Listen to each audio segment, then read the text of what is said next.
Le troisième tour de la finale des cartes européennes a vu dimanche le Danois Benjamin Påk s'emparer seul de la tête de l'épreuve.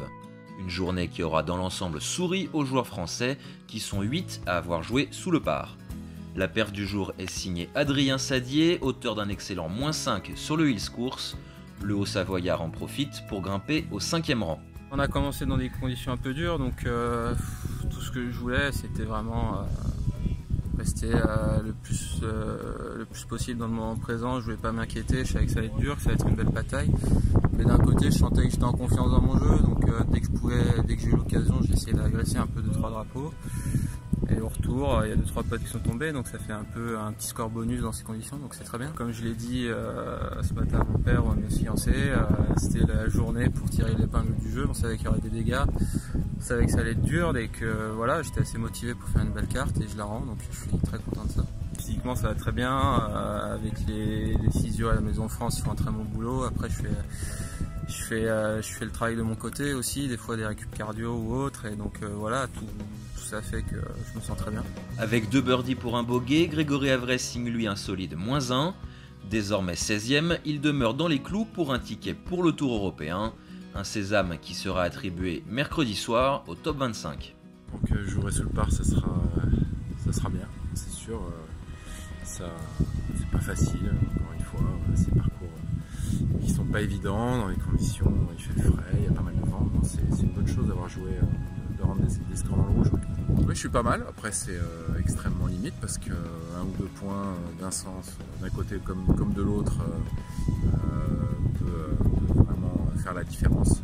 Et avec ce dernier peu de tombe pour me donner un petit peu plus d'air, mais bon, la route est encore longue, il y a encore 3 tours pour le coup sur le parcours du bas.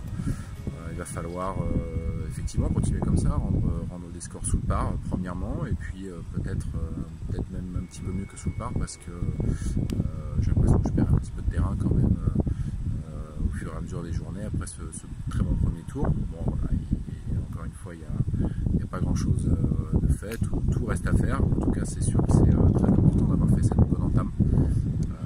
J'en profite, j'espère que ça me servira jusqu'au bout de ces cartes. L'autre grand bonhomme du jour se nomme Damien Perrier.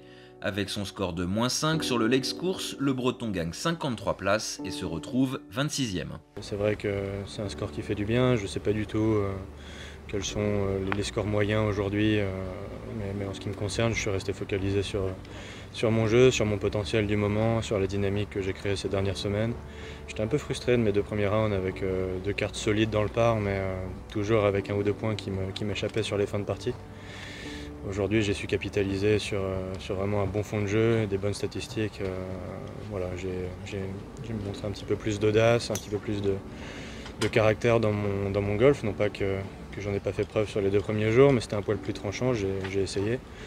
On arrive à la mi-tournoi, donc c'était le moment aussi de tenter un peu un coup d'accélérateur, et j'ai fait une belle carte de 66 -5. Voilà, j'ai failli faire un faux pas sur le dernier, et finalement j'ai pas rentré beaucoup de putts aujourd'hui. La majorité de mes birdies ont été faits sur des 1,50 m et moins, sur des super coups de fer.